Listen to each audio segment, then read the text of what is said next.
What's up guys? Welcome back to another video. On today's episode, we are going through my fully built Honda Grom. Let's get into it. When I bought this bike, I started to learn how to wheelie on it. I started getting about the 1.5 foot wheelies, and I started getting confident. I started thinking, yeah, this is gonna be easy. This is gonna be a cakewalk to learn how to wheelie on this thing. And then I started trying to think, maybe I should shift through the gears. And that's when I did my first loop out, which brings me into my first mod that I put on the bike. You guys can't see it in there, but the first thing that I did to my bike was throw an $8 sprocket on it. I went one smaller in the front because it was cheaper. Everybody online said that going one down in the front was more than enough for your wheelies. I thought the reason that I couldn't wheelie was because I didn't have enough torque, not because I wasn't dumping the clutch hard enough. After I looped my bike, the second thing that I had to do was put new handlebars on it because I bent the small, tiny little handlebars that came with my little Honda Grom. The bars that I went with was the Pro Taper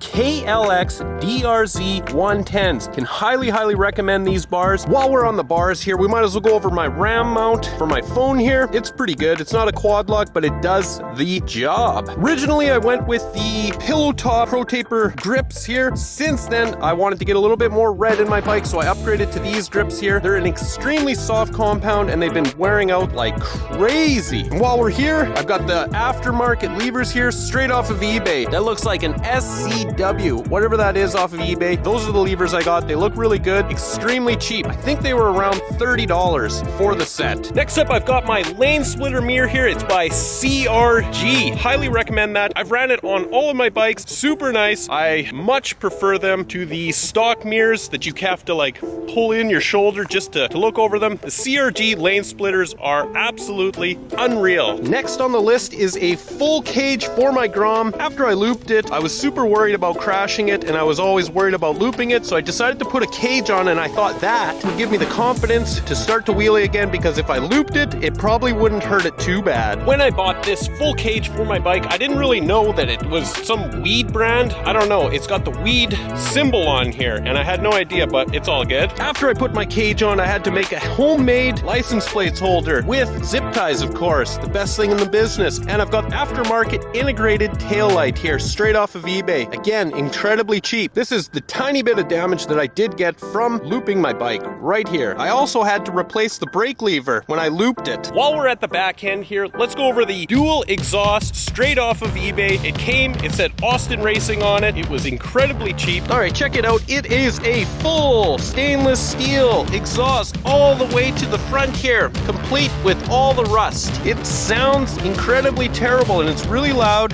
All right, let's just do a little sound test so you guys can see what an eBay dual exhaust sounds like.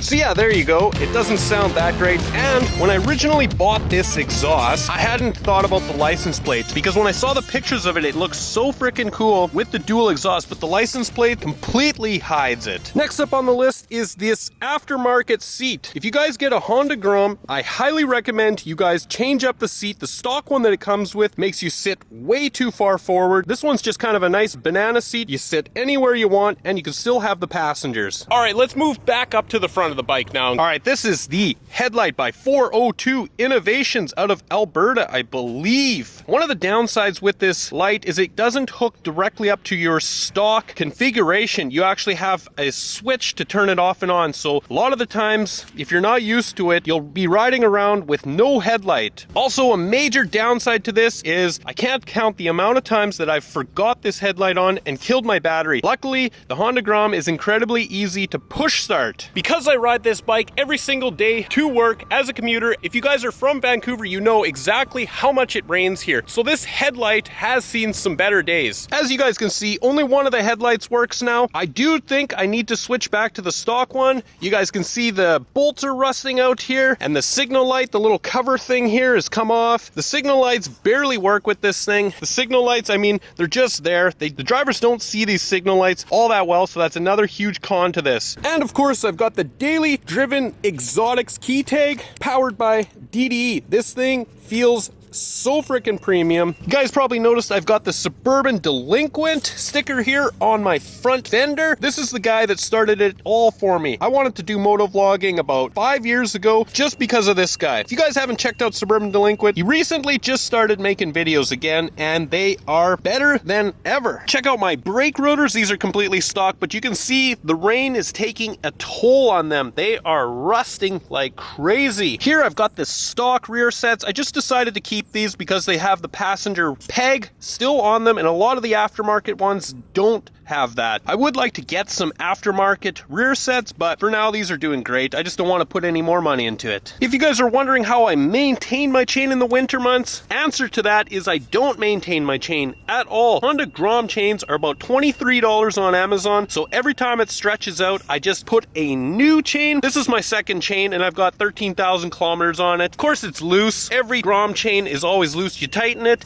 and about 10 seconds later after riding, it's loose again. So I just keep it loose all the time. Last up on my list is the Power Commander. When I got the dual straight pipe exhaust, the first thing I thought is I have to put a Power Commander on it because it's straight pipe. Let me tell you guys right now, Power Commanders for Honda Groms are completely useless. When I put that thing on, I don't think I noticed any horsepower gain at all. I haven't had it on a dyno to actually check. It made absolutely zero difference whatsoever putting a Power Commander. That was $550 down the drain. So save your money, guys. Don't put a Power Commander on your Honda Grom. Just straight pipe it like everybody else and leave the Power Commander alone. So there you guys go. That is my fully built Honda Grom. If you guys have any questions, let me know down in the comments below. Like I said before, this bike is just a commuter bike for me right now. I haven't been practicing my wheelies in the last 2 years. I would like to get back on the saddle, learn how to wheelie this thing properly, and transfer those skills to my BMW S1000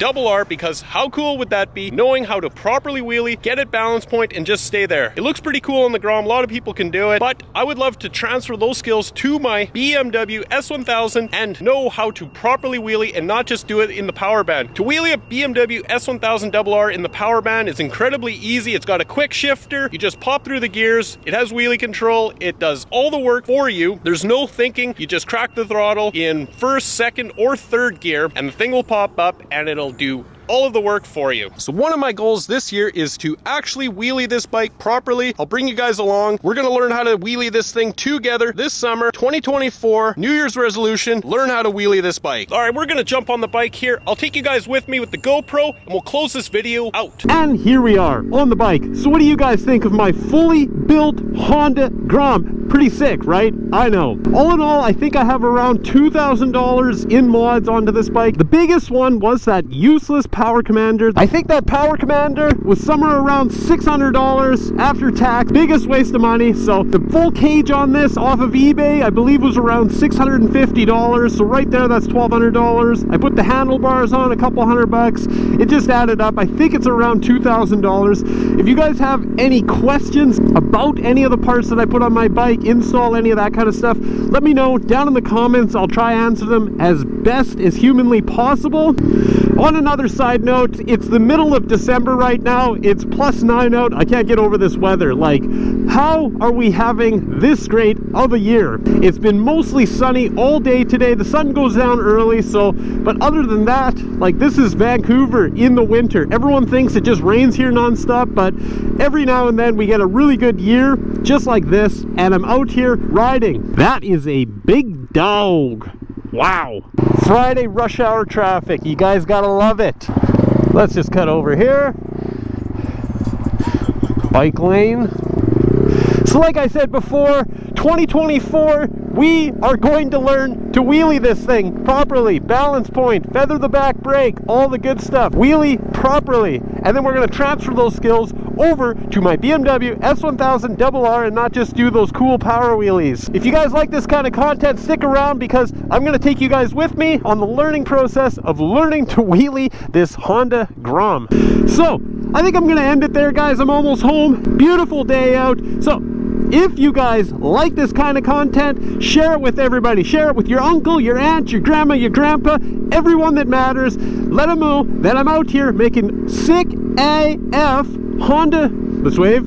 Honda Grom videos. If you guys have a Honda Grom, also let me know down in the comments. Let me know what mods you've done. Let me know what mods you think I should do. Let me know if you think I've done enough to this bike. Let me know all of those cool, dope things down in the comments below. I will see you guys in the next one. Goodbye. Does anyone know what's going on with this KFC when it's opening? I'm dying to know. It looks like it's under construction right now. Ooh, and it's so close to home. Cannot wait.